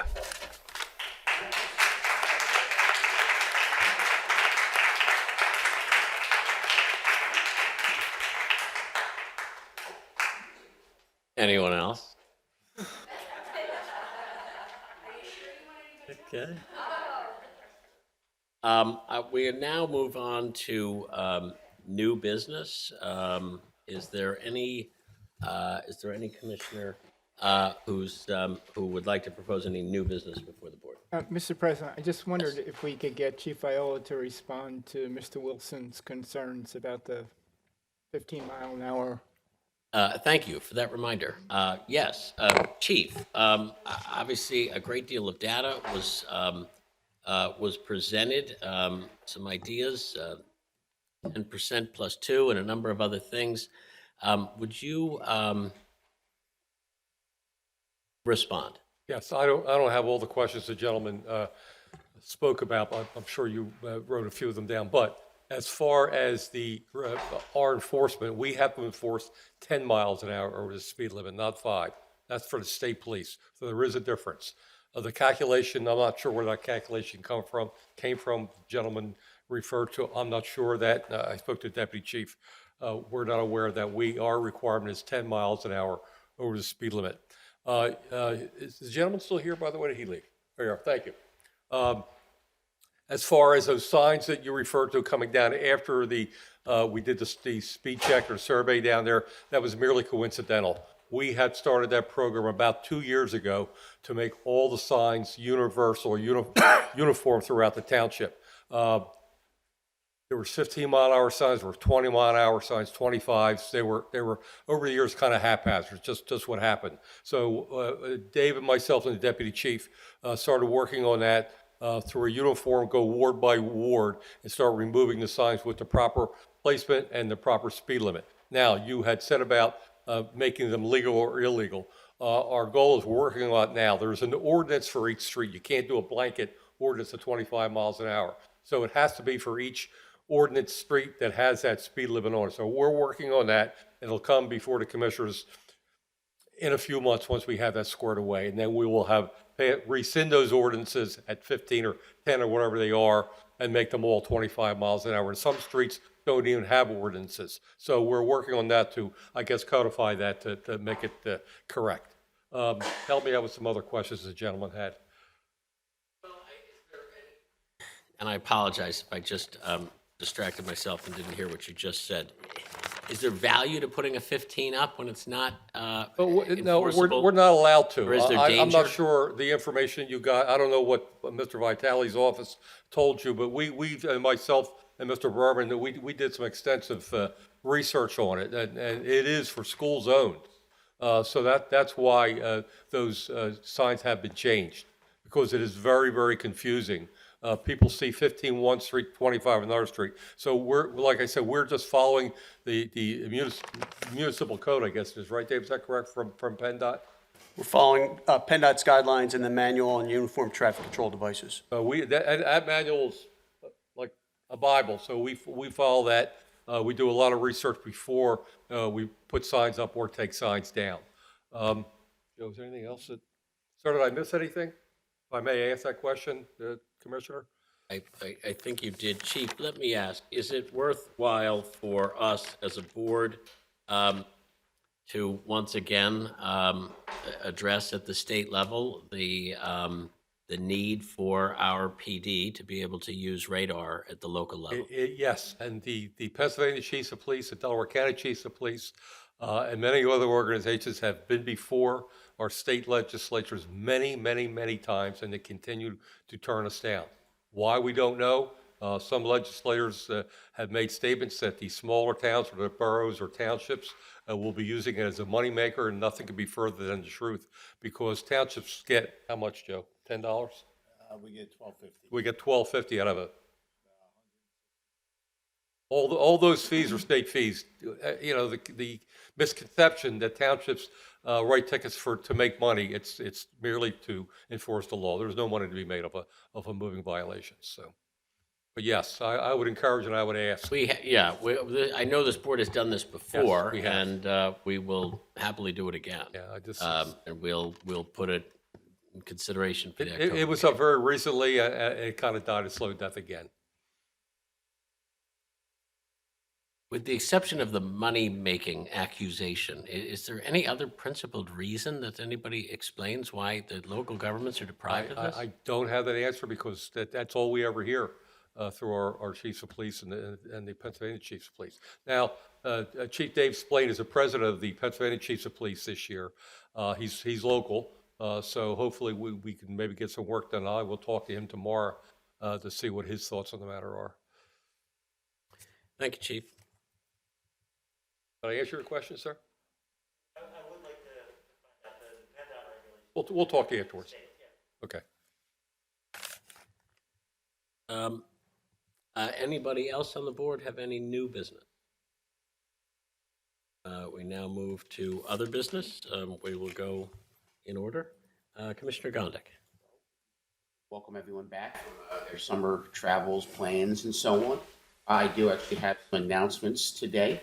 With regards to the Westgate Hills Civic Association, they're going to be hosting their annual movie night. They're showing Goonies, which is one of my favorites, at the park on 9/24 at dusk. They're also hosting Oktoberfest, which is slated for October 8th. That's going to be a family-friendly event at the park. Live music and food. I highly encourage people to come out. Part of that event is actually a new area that they're installing over at the park. And finally, they're having their annual golf outing at Paxton Hollow on October 29th. If anyone's interested in their sponsoring that, they can contact Chip Gallagher at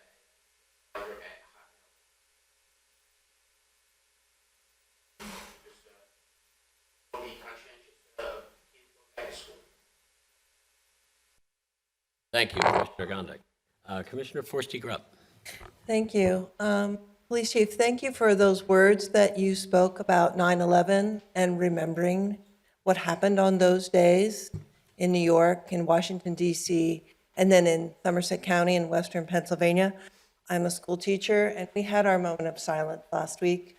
And it was interesting watching the faces of my students because they were born well after that date. And so we need to keep that memory alive. And if you have not been out to the memorial in Shanksville, it is definitely worth the time, and it is a very moving and somber place.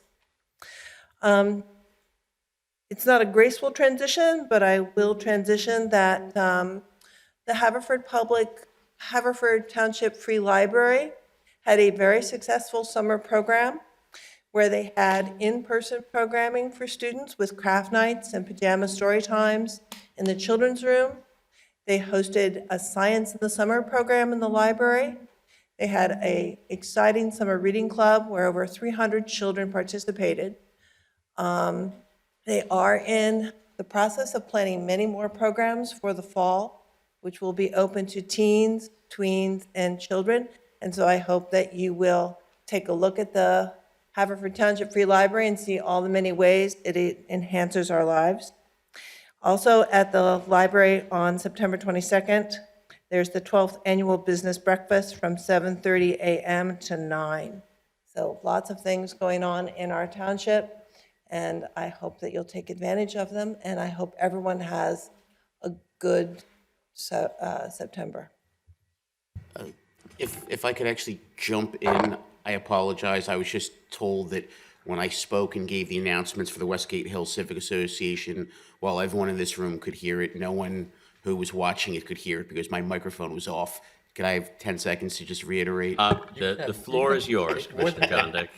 You can reenact your entire So my thing. microphone is on now, so the people at home, either watching it live or watching it down the road, the Westgate Hill Civic Association is hosting their annual movie night at the park on 9/24 at dusk. They're going to be showing the movie Goonies.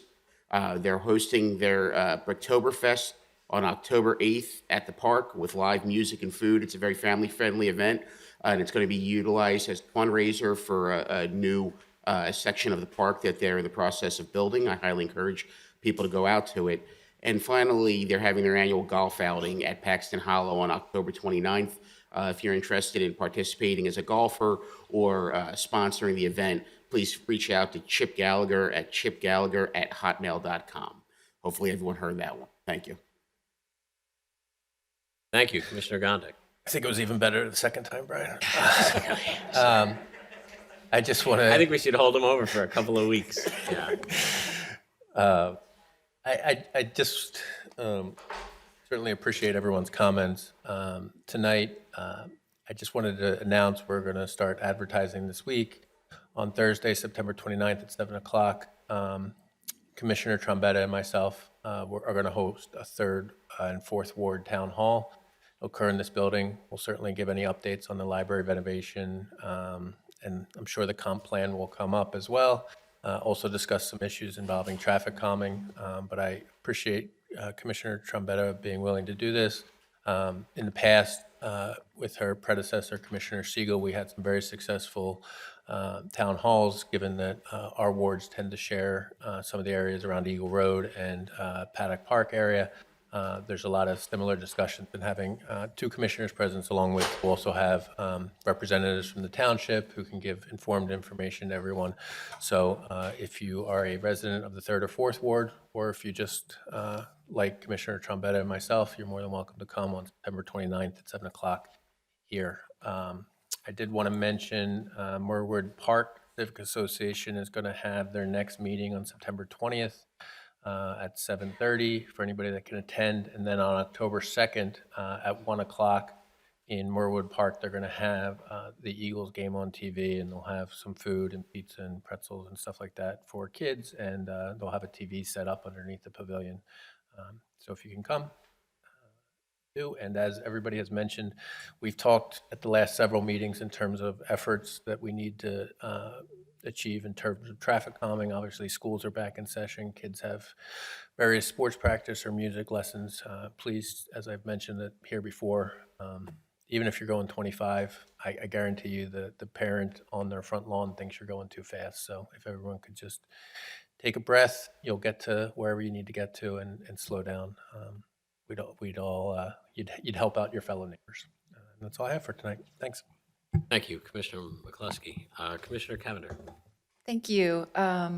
So just to echo what some other folks have said about, kids are back, traffic and speeding is an issue, as several people have mentioned tonight as well.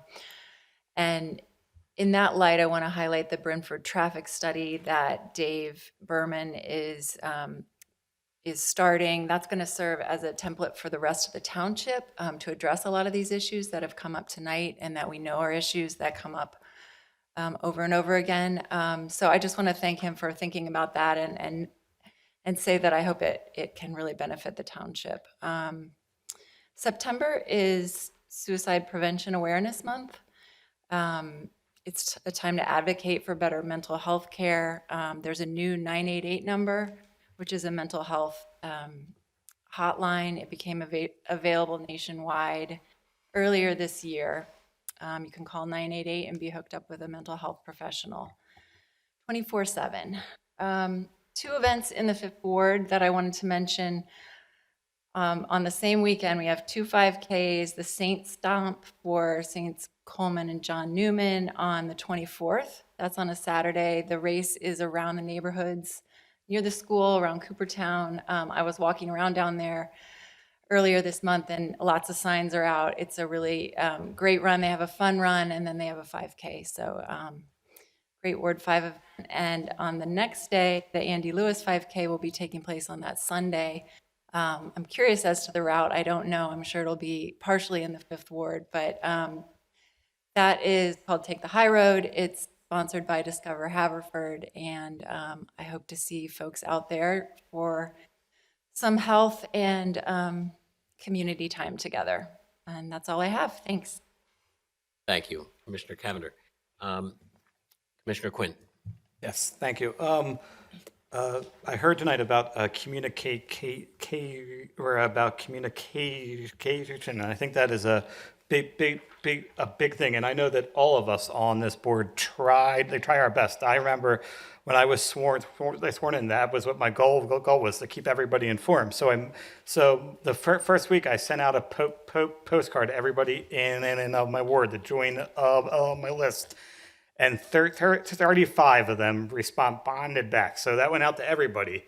And so I know that sometimes we see a postcard in and out of the mail and we just throw it out. So I'm urging everybody to reread their mail sometimes more, because you might see more from us that you might not think you see. So I just want everybody to know about that too. And October 1st is Haverford Township Day, and I know a lot of roads over here in my ward will be closed, so I'm going to work with everybody to try and get everybody informed around there the best I can, and also Billy Lake is that day too, so we heard about that. So anybody can go to billylake.com. School's back, and I know that we need some crossing guards. So if anybody has time that they would like to help out with that, I know the chief would like that too. So and thanks to our police who take care of some of the spots there too. And also with the kids being back in school, I got lots of calls over the past week or two about they block the driveways to homes. And I don't know what we can do about that. I can talk to you more about that stuff, but but I get lots of calls about that. And September 11th, the chief talked about how we all came as one, and I think we need to get back to that in our world. And I've been saying that for years, is there's a divide now that that is just tough to watch. You have people who might live across the street from you and stuff who you don't talk to because you might not share the same views. I think we should all put that aside and be one. And that's the thing that we need to do, is to all talk. And we may not agree with some of the things. We saw that tonight with a lot may not agree. But if we all work as one and talk, we'll find out that we have more in common than we think. So thank you. Commissioner, if I could add on, anybody that has a driveway blocked, that just dial 911. I know we got a lot of calls after the fact that they have contacted someone else. So 911 is our number. If you call here, you're probably going to get a voicemail unless it's during the day. We can't dispatch from this building, dispatch from the 911 center. So any call, no matter what it is, stolen bicycle to a medical emergency, just dial 911. Thank you. Chief, Didn't mean to that's a interrupt. lot of the calls I get today. You don't want to call 911, and I'm like, well, then if you call the other one, the only then way you're not we going to get through. dispatch. So Thank you. Thank you, Commissioner Quinn. Commissioner Hart. As Commissioner Quinn mentioned, Haverford Township Day is Saturday, September 1st. As anyone who has attended them in the past knows, this is one of the highlights of the year in Haverford. It's a great event. The festivities will be kicked off at 8:30 with a 5K run and walk. The parade starts at 10:30. There'll be events throughout the day between 9 and 4, children's activities. There's great food and merchandise. Also, particular to the 8th Ward, Exelon is currently installing high electricity transmission lines along the Norristown high-speed line.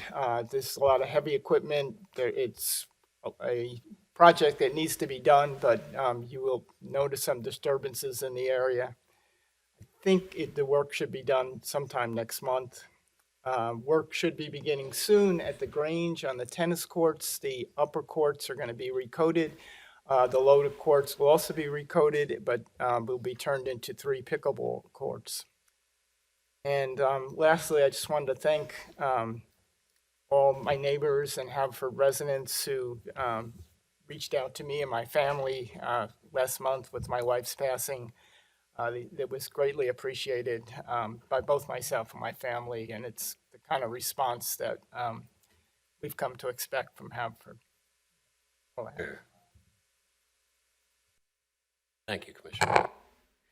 Commissioner Wexler. Thank you.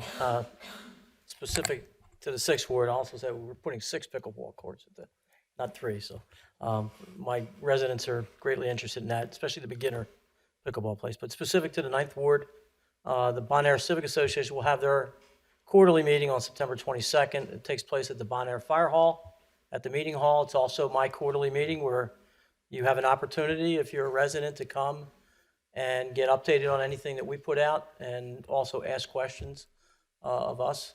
Mr. Bryan spoke of the speeding on Township Line. I have been in contact with Upper Darby since most of the school zone there is Upper Darby, so I've been in contact with their 2 commissioner or council members that they go by on that side, and they haven't had an increased police presence there, at least parking a police car in the parking lot at the bakery just to slow people down on a couple of days. But I also put in my pitch for the Civic Association. They do a lot. They need a lot of volunteers. Over the summer, they did the Independence Day parade. They had the food truck nights at Stewart Field on Steel Road. They're sponsoring a back-to-school social on September 15th. Neighborhood yard sales on September 17th. Again, we'll have Halloween events, a scavenger hunt throughout the month of October. Check their website out, and please volunteer to be part of the Civic Association. We talked about communications. Unfortunately, we put a lot of stuff out, and it's not from lack of effort on our part, Major Ross. We do put it out. It is frustrating sometimes that people claim they don't hear or don't hear things. I like to think I was prompted by one of the pastors in my ward. He said, "How's it going for you?" The first year I was elected, I said, "Probably like you, half the people hate me, half the people like me." He said, "Let me tell you how it really is." He said, "No matter what I do, 10% of the people, I can do no wrong. 10% of the people, I can do no right. The other 80% either don't know or don't care enough to let me know." And we find out, we get the complaints, the squeaky wheel gets complaining, and we jump on it. We've got a great police department, great public works. Trash doesn't get picked up, or somebody puts something out late, they jump on it. Block driveway, speeding, we can call 911, we can get an officer over there. So please communicate with us. It's not that we're not trying, we just need to get the information. A lot of this stuff is online today. Some of my older residents don't do that. I print stuff up and hand it to them, print off pages, but it is there. A lot of the stuff has been on the web pages, but call us. Every one of our phone numbers is on the website. You can call us, but don't call me if you see a prowler. That happened last month. Call 911. I can't help you if I'm down the shore with my grandkids that day, and I have to call 911 to get a police officer dispatched to Dermont Road to check out a subject that's in. Call 911 for anything. Like he said, a bicycle, a prowler. If you heard a noise, it doesn't sound right. Like the commercial says, if you see something, say something. If it doesn't look right to you, it's probably not right. Let the professionals investigate that. We'll all be better off, and we can all work together, as someone pointed out. That's our goal, to work together as a community and make this community better. So that's all I have. Thank you, Commissioner Wexler. Thank you very much. Commissioner Trombetta. Thank you, Mr. President. A couple announcements.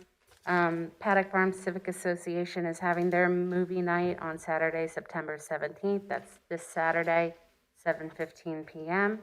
at Paddock Park. On September 23rd, the Linwood Park Civic Association is having their movie night at 7:30 p.m. at Foster Track Park. Commissioner Cavender also already mentioned Discover Haverford's Andy Lewis 5K. I will actually be out door knocking to provide some literature about the fact that there will be closures in the 4th Ward. Darby Creek Road and Parkview Drive will be closed to traffic beginning shortly before 8:30 a.m. and reopening no later than 9:30 a.m. It basically goes from Parkview Drive down and then on Darby Creek Road, but that will impact, for example, Terra Alta Drive, Joanne Circle, Waterview Circle, and our residents there at Carriage Homes and at Atherton. So I've reached out to Atherton and to Carriage Homes to notify them, but I will be actually walking around with Discover Haverford literature to notify folks about this upcoming traffic change, just so they're fully aware. So don't call the cops on me if you see me walking the streets nearby. I'm just thankful to Commissioner McCloskey for joining me again for this 3rd and 4th Ward meeting on September 29th at 7 p.m. Again, we will be trying to notify people so they're aware of the fact that we are having this community meeting. I was thinking about bringing some of the flyers as I'm walking around. So, you know what they say about marketing is that you have to have 5 touch points before people start to really register what you're saying. For campaigns, I think they say it's like 7, that you have to actually knock on a door, make a phone call, and that's why you get so many of those calls when you're doing the campaign work. So that said, as Commissioner Wexler mentioned, we are trying to get the word out about the comprehensive plan. I know that I was mentioning it even when I was campaigning, just to notify people that this is an important issue. But I understand that this is something that doesn't necessarily translate because it's not the thing that is the most pressing issue of your day. But we are trying and will continue to try as we go through this process. Finally, I just wanted to mention that Rosh Hashanah is coming up September 25th through 27th. So I wanted to say happy Rosh Hashanah, Shana Tova, to those who are celebrating in our Jewish community. Thank you. Thank you, Commissioner Trombetta, and I'm sorry it takes 7 contacts for people to remember you. People hate me pretty much after 1 contact. I do want to thank everybody who came out tonight, and I particularly want to thank everybody who spoke. As has already been said by a number of my colleagues, we do listen to what folks are saying, and the comprehensive plan has taken 35 years for this, for the township to take on the task of redoing the comprehensive plan. It will not be approved in secret. It will not be discussed quickly and summarily after the Planning Commission meets, as our township manager discussed. A number of meetings have to take place at the board level, public meetings, public hearings. We will take input and consider what everybody has to say. So there isn't now some race after 35 years of doing it where folks are going to miss the opportunity to speak. And for those folks who spoke tonight, again, I thank you for coming out. It is an exercise of your civic duty and one that benefits your neighbors and benefits us up here at the board. And it benefits our staff as well, so thank you. I do want to indicate that what was brought to our attention is a error on the website. The Planning Commission is not canceled. It is scheduled to meet on the 22nd of September, and they will be discussing the comprehensive plan that has been confirmed by township staff since it was raised by you. So thank you. Thank you for that. So just one announcement. Commissioner Cavender and I will be hosting, we haven't scheduled a time yet, a joint meeting as well. We share a long border, the 5th and 6th Ward, not unlike the United States and Canada. And so we will hold a joint meeting at Chestnut Wald, which I think is well located for a meeting. And at that meeting, any topic will be available for discussion, but I suspect the comprehensive plan is something people will want to talk about. And finally, with regard to 9/11,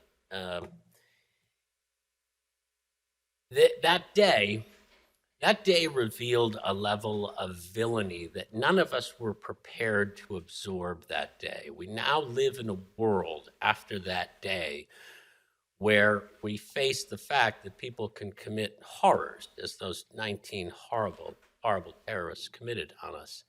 But it is easy to forget how quickly that day the heroes outnumbered those villains, and the heroism demonstrated by those people far exceeded our ability to understand the heroism that regular people could do. Just on Flight 93 alone, the heroes on that plane outnumbered the villains by 10 to 1. And it's just a reminder to all of us at a time where we quickly assume villainy and quickly assume the worst motives, and perhaps the worst plans on people's part, to remember the heroes outnumber the villains in our society 10 to 1. And that should be the lesson that we remember from 9/11. So with that, I will entertain a motion to adjourn. So moved. We are adjourned.